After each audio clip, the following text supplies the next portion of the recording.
Was machte Tupac Amaru Shakur zu Tupac? Wir beschäftigen uns in diesem Video etwas mit seiner Vorgeschichte, in zukünftigen Sequels dieses Videos mit den vermeintlichen Beweisen, die seinen Tod am wahrscheinlichsten in Frage stellen, also bleibt dran.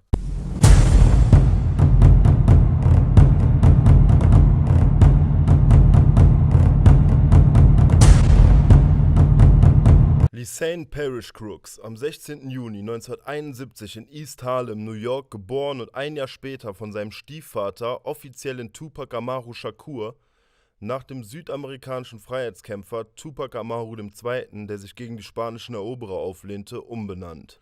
Wuchs mit seiner Halbschwester Sekiwa Shakur zusammen in armen Verhältnissen bei seiner Mutter Afeni Shakur auf. Sein leiblicher Vater William Billy Garland war wie seine Mutter und sein Stiefvater ein ehemaliges Black Panther-Mitglied und galt lange Zeit als tot. Dass er doch noch lebte, erfuhr Tupac erst, nachdem er das erste Mal angeschossen wurde, noch im Krankenhaus in New York. Sein Stiefvater Mutulu Shakur ist auch der Vater Tupacs Halbschwester und Tupacs Stiefbruders Mopreme Shakur. Zudem ist er der Bruder von Tupacs Tante Assata Shakur, einer Bürgerrechtlerin, die als erste Frau überhaupt auf der weltweiten FBI Most Wanted List seit 1979 ganz oben als meistgesuchter Terrorist steht. Tupacs Patentante Assata Shakur wurde wegen Mordes ersten Grades an einen Polizisten zu lebenslanger Haft verurteilt. Am 2. November 1979 jedoch wurde sie von einem bewaffneten Black Liberation Army Kommando aus dem Gefängnis Clinton Correctional Facility for Women befreit. Bis 1984 lebte sie im Untergrund, bis sie dann in Kuba politisches Asyl erhielt. Was mich an den Tupac-Song I'll Never Call You Bitch Again denken lässt, beziehungsweise I Swear I'll Never Call You Bitch Again, beziehungsweise Never Call You Bitch Again. Afeni Shakur und ihre Kinder zogen 1986 dann nach andauernden Umzügen nach Baltimore, Maryland in eine größtenteils weiße Gegend. Auch wenn die meisten immer meinen, auf Gangster machen zu müssen, um wie Tupac zu sein, war Tupac selbst eigentlich gar nicht so. Puck ging auf die Baltimore School for the Arts und belegte Kurse in Literatur und Ballett. Er spielte im Theater und las viel. In dieser Zeit, die er später des Öfteren als die glücklichsten Jahre seines Lebens bezeichnete, begann er auch zu rappen, unter dem Pseudonym MC New York. Da er aus der Scheiße kam, erkannte er den Wert von Bildung und wusste dieses Privileg im Gegensatz zu vielen anderen Jugendlichen aus seiner Nachbarschaft zu schätzen. Als sie dann doch wieder wegzogen, damit Afeni Shakur Arbeit finden konnte, wurde Puck schon wieder entwurzelt. Sie zogen nach Marin City, nahe San Francisco an die Westküste. Laut Tupac war das der Moment, an dem er auf die schiefe Bahn geriet. Er beobachtete in den Ghettos von Oakland die ganzen Drogendealer und Zuhälter, denen es finanziell gut zu gehen schien, und versuchte sich dann mal selbst als Dealer. Nur ein paar Tage lang, bis ein Mann für etwas Stoff seinen Ehering an ihn verkaufen wollte. Das war für Tupac zu krass und konnte es irgendwie nicht sein. So hörte er mit dem Dealen direkt wieder auf und fing an, sich auf die Musik zu konzentrieren. Gedichte schrieb er ja schon, nur findet man erst mehr Gehör, wenn man sie auf den Beat bringt. Sein erstes loses Engagement fand er bei der Rap-Gruppe Digital Underground, als Roadie und Tänzer im Background. Im Track Same Song durfte er seinen ersten eigenen Part rappen und machte so auf sich aufmerksam. Dadurch nahm ihn Interscope Records dann unter Vertrag.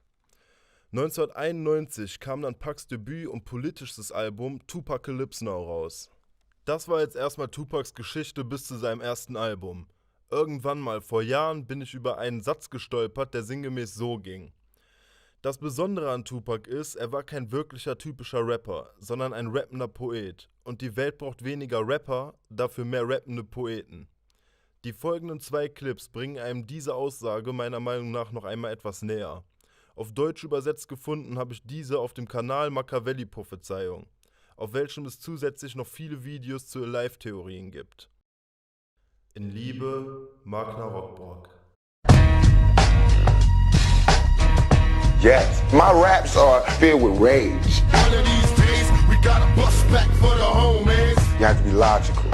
You know, if I know that in this hotel room they have food every day, and I'm knocking on the door every day to eat, and they open the door, let me see the party, let me see like them throwing salami all over I mean, just like throwing food around. But they're telling me there's no food in here.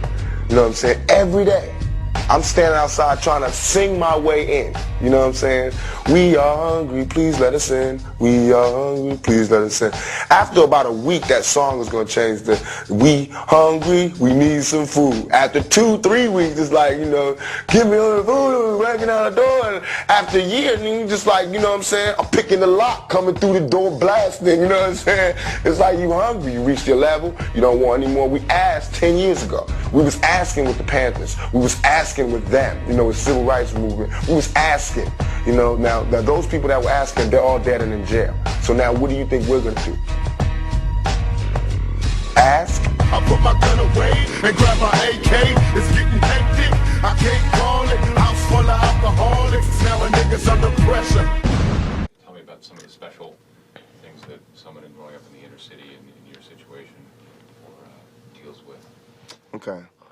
Man, it's like, that's deep. It's like, when you're born, usually you're born into a dynasty or an empire, right? You're born like as a junior or, you know, following in your father's footsteps. You always tell, oh, your father, he did this, or oh, your father, or your grandfather, he did this, or we got this, or the family heirlooms. There's none of that in the outer city. I call it the outer city because we left out. There's nothing. We don't get any family heirlooms, the family crest, all that stuff that you would think is so important was meaningless. Because I mean, come on. Our family crest was cotton, you know what I'm saying? It's like, man, it's like the only thing we can really leave behind is culture, is music, you know, and dignity and determination. That's what we had.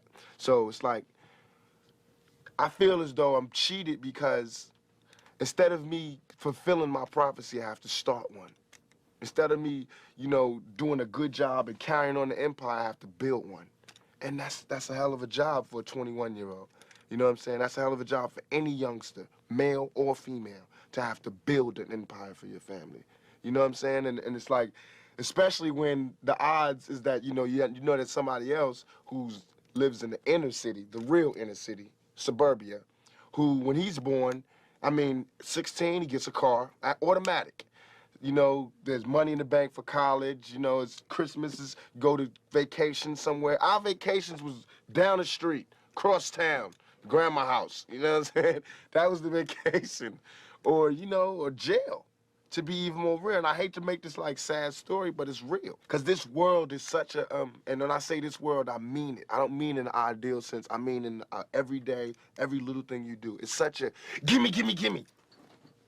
Everybody back off. You know, everybody's like, you taught that from school, everywhere. Big business, if you want to be successful, you want to be like Trump, gimme, gimme, gimme, push, push, push, push, step, step, step, crush, crush, crush.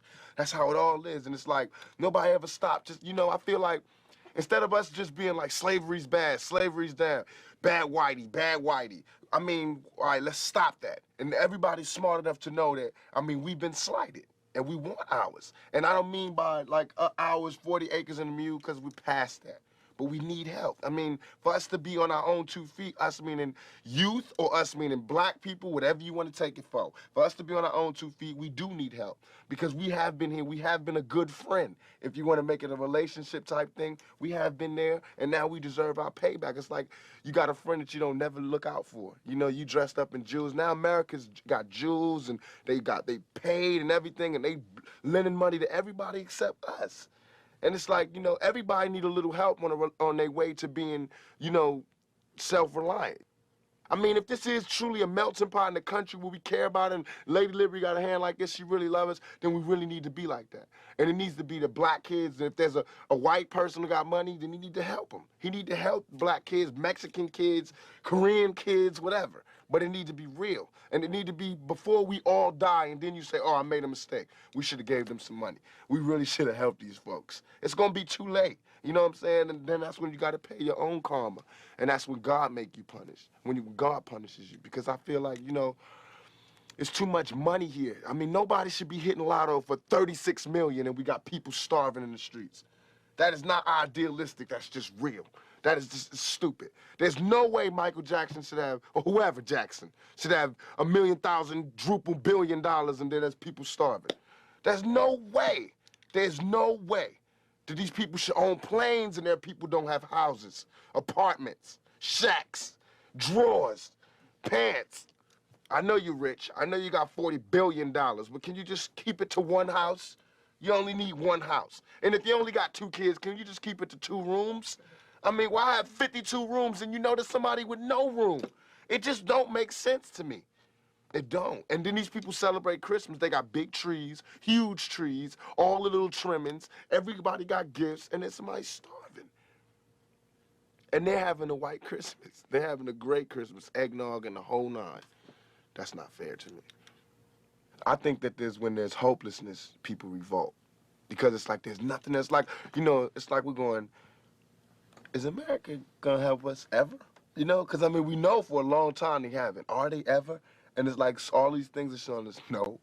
And you know there's somebody going, no, they're not gonna help you. No, they're not gonna help you. And then of course, we seeing, no, they're not helping us. All BS aside, it all comes down to we gotta survive. I mean, even warriors put their spears down on Sundays.